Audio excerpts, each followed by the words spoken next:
या वर्षीच्या दसऱ्याच्या दिवशी भारताचे संरक्षण मंत्री राजनाथ सिंग यांनी भुजमधून बोलताना असं सांगितलं की ऑपरेशन सिंदूर अजूनपर्यंत संपलेलं नाही आणि सर्वात महत्त्वाचं म्हणजे 1965 साली भारताचं सैन्य लाहोरपर्यंत पोहोचलं होतं.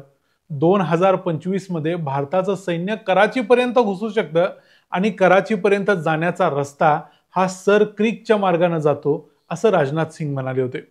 आता इथं सर क्रीक अतिशय महत्वाचा आहे आणि या सर क्रीकच्या मुद्द्यावरच भारताचे आर्मी चीफ उपेंद्र द्विवेदी हे देखील असं म्हणाले की ऑपरेशन सिंदूर अजूनपर्यंत थांबलेलं नाही, ते चालूच आहे. या सगळ्या गोष्टींचा अर्थ आणि आता सध्या पाकिस्ताननं पुन्हा एकदा भारतासाठी आपली एअर स्पेस बंद केलेली आहे. ती बंद करायचं कारण आहे भारत एक मिलिटरी एक्सरसाइज सर क्रीकच्या भागात करणार आहे. मग अशी एक्सरसाइज भारत आताच का करतोय? सर क्रीक म्हणजे नक्की आहे तरी काय? याच्यामध्ये भारत आणि पाकिस्तानमध्ये अनेक वर्षांचा जवळजवळ 78 वर्षांचा झगडा काय आहे आणि पाकिस्ताननं आत्ता सध्या एअर स्पेस का बंद केलेली आहे, या सगळ्या प्रश्नांची उत्तर शोधूया आजच्या या व्हिडिओमध्ये. मी आहे रणजित यादव आणि तुम्ही पाहताय द मराठी बाणा. आता घडलंय काय ते अगोदर बघूया. सगळ्यात महत्वाची गोष्ट म्हणजे पाकिस्ताननं ऑपरेशन सिंदूरच्या दरम्यान भारतासाठी एअर स्पेस बंद केलेली होती. भारतानं देखील पाकिस्तानसाठी एअर स्पेस बंद केली होती. नंतर हे युद्ध संपल्यानंतर काही दिवसांनी दोन्ही देशांनी एअर स्पेस दोन्ही देशांसाठी उघडी केली.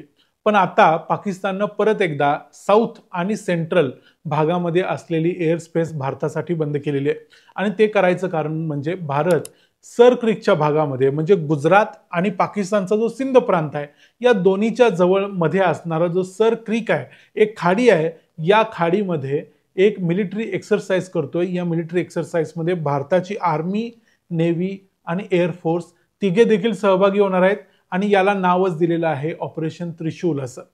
हे मिलिटरी एक्सरसाइज जोपर्यंत चालणार आहे म्हणजे जवळजवळ 28 ऑक्टोबर पासून 10 नोव्हेंबर पर्यंत या संपूर्ण काळासाठी पाकिस्तानची एअर स्पेस भारताला बंद असेल.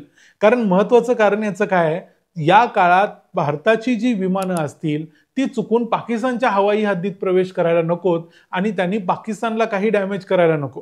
कारण म्हटलं तरी हा मिलिटरी एक्सरसाइज आहे आणि म्हटलं तरी यातून एखाद्या युद्धाची ठिणगी देखील पडू शकते किंवा भारताचा इंटेंट काय आहे याबद्दल पाकिस्तानच्या मनात शंका आहे.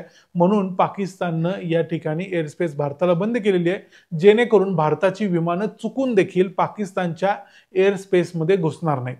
तर सर क्रीक ही काय आहे हे बघूया. सर क्रीक म्हणजे सर खाडी, आपण असं मराठीत त्याला म्हणू शकतो. ही जी सर क्रीक ही जी खाडी आहे ही भारताचा गुजरात आणि पाकिस्तानचा सिंध या दोन प्रांतांच्या मध्ये आहे. या दोन प्रांतांच्या मध्ये नकाशामध्ये जो तुम्हाला हा चिंचोळी एक पट्टी दिसते, या पट्टीमध्ये सर क्रीक आहे. इथं महत्वाची गोष्ट लक्षात घ्या, इथं जरी नकाशामध्ये समुद्रासारखा भाग दिसत असला तरी ऍक्च्युली इथं समुद्र नाहीये.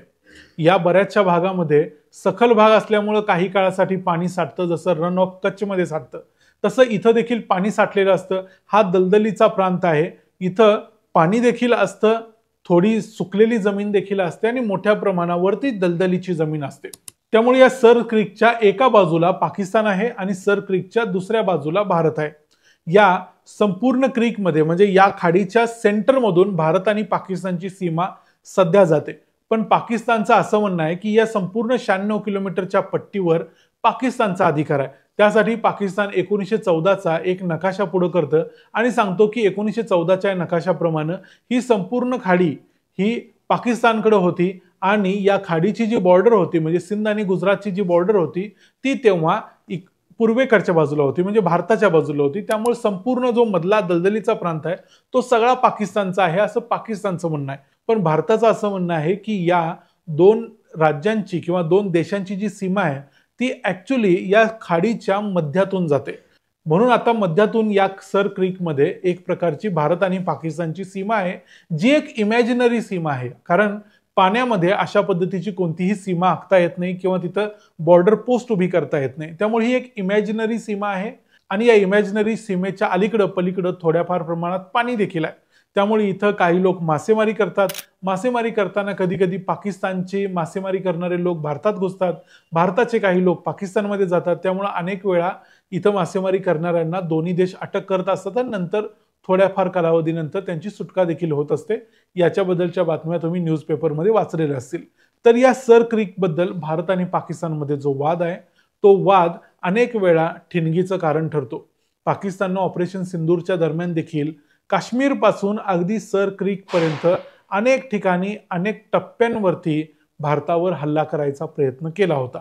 मागच्या काही वर्षांपासून पाकिस्तान आपले बॉर्डर्स मजबूत करायचा प्रयत्न करतोय. त्यामध्ये पाकिस्तान मोठ्या प्रमाणावर मिलिटरी बिल्डअप करायचा प्रयत्न करतोय या सर क्रिकच्या भागामध्ये. या सर क्रिकच्या भागामध्ये मग पाकिस्तानमध्ये असो किंवा भारतामध्ये असो दोन्ही बाजूंना देखील मानवी वस्ती अशी नाही आहे, पण तरी देखील पाकिस्तान इथं बटालियन्स आणतोय, पाकिस्तान इथं काही इन्फ्रास्ट्रक्चर उभं करतोय, काही बोट्स किंवा इतर काही गोष्टी इथं घुसवायचा प्रयत्न करतोय. हे सगळं पाकिस्तान जाणून बुजून करतोय. किंवा जर भविष्यात एखादं युद्ध भारत आणि पाकिस्तान यांच्यामध्ये उभं राहिलं तर या युद्धाच्या दरम्यान ही संपूर्ण खाडी आपल्याला क्लेम करता येईल किंवा त्यावर आपला अधिकार निर्माण करता येईल, जसं त्यांनी POK मध्ये केला. अशाच पद्धतीचा प्रयत्न पाकिस्तान 78 वर्षांपासून करायचा प्रयत्न करतोय, पण तो यशस्वी झाला नाही. आणि सध्या पाकिस्तान पुन्हा एकदा इथं मिलिटरी बिल्डअप करतोय. म्हणून राजनाथ सिंग यांचं स्टेटमेंट महत्वाचं होतं. ते म्हणाले होते की सर क्रिक तर आमचा आहेच, पण सर क्रिक जर तुम्ही घ्यायचा प्रयत्न केलात, इथं जर काही आगाऊपणा करायचा प्रयत्न केलात तर आम्ही कराचीपर्यंत घुसू आणि जाताना सर क्रिक देखील घेऊनच जाऊ. हे राजनाथ सिंग यांच्या बोलण्याचा हा अर्थ होता. पाकिस्तानमध्ये सध्या अनेक प्रॉब्लेम्स आहेत. पाकिस्तानमध्ये तेहरीक-ए-लबैक नावाच्या एका मोठ्या पक्षानं मागच्या काही दिवसांमध्ये फार मोठी निदर्शनं केली. पाकिस्तान अक्षरशः खिळखिळा करून टाकला या आंदोलनांनी. पाकिस्तान सरकारला त्यांनी धारेवर धरलं. पाकिस्तान सरकारला आपली भूमिका बदलावी लागली. ट्रम्प यांच्या समोर अनेक गोष्टी आम्ही खोट्या बोलल्या किंवा ट्रम्प यांनी आम्हाला चुकीची माहिती दिली अशा गोष्टी सांगाव्या लागल्या. हे सगळं झालं असलं तरी त्या तेहरीक-ए-लबैकवर पाकिस्ताननं सध्या बंदी घातलेली आहे. नंतर पाकिस्तानचं अफगाणिस्तान बरोबर एक आठवडाभराचं युद्ध झालं. पाकिस्तानमध्ये एकावेळी अनेक प्रॉब्लेम्स आहेत आणि या सगळ्या प्रॉब्लेम्सवरती मात करायचं पाकिस्तानकडे एकच उत्तर आहे, ते म्हणजे भारताची काहीतरी खोड काढायची, भारताबरोबर एखादा प्रॉब्लेम निर्माण करायचा आणि त्यातून मग पाकिस्तानमध्ये देशप्रेमाचं भरतं येतं. एक प्रकारचं नॅशनलिझम, एक प्रकारचं राष्ट्रप्रेमाची भावना निर्माण करायची आणि त्याच्या आधारे निवडणुका लढवायच्या किंवा लोकांना तिथल्या प्रॉब्लेम्सचं विस्मरण करायचं. पाकिस्तानमध्ये अक्षरशः लोकांना खायला गहू मिळत नाही. POK मध्ये जिथं पाकिस्तान ऑक्युपाईड काश्मीर आहे तिथं गहू मिळत नाही म्हणून तिथले लोक खायला आंदोलन करतायत. अशा सगळ्या प्रश्नांकडे मग दुर्लक्ष होतं आणि भारताबरोबरचा वाद सगळ्यात फोरफ्रंटवरती येतो. त्यामुळे पाकिस्ताननं आता सध्या जी एअरस्पेस भारतासाठी बंद केलेली आहे त्याचा अर्थ भारत आणि पाकिस्तानमध्ये कुठलं युद्ध होईल नाही होईल, पण पाकिस्तानला एक कारण मिळेल भारताची खोड काढायला किंवा भारताला शत्रू दाखवायला. पाकिस्तानला हे कारण पुरेस आहे, ज्यामुळे पाकिस्तानची किमान पुढची काही महिने तरी या युद्धाच्या सावटाखाली निघतील. या संपूर्ण मुद्द्यावर आणि पाकिस्तानच्या मनात भारताच्या या मिलिटरी एक्सरसाइज बद्दलची जी भीती आहे, जी दहशत आहे, त्या दहशतीबद्दल, पाकिस्तानच्या मनात असलेल्या या ऑपरेशन सिंदूरच्या दहशतीबद्दल तुम्हाला काय वाटतं ते आम्हाला कमेंट्समध्ये जरूर सांगा. व्हिडिओ आवडला असेल तर व्हिडिओला लाईक करा, चॅनलला सबस्क्राईब करा. पुन्हा भेटू पुढच्या व्हिडिओमध्ये. तोपर्यंत पाहत राहा द मराठी बाणा. जय हिंद, जय महाराष्ट्र.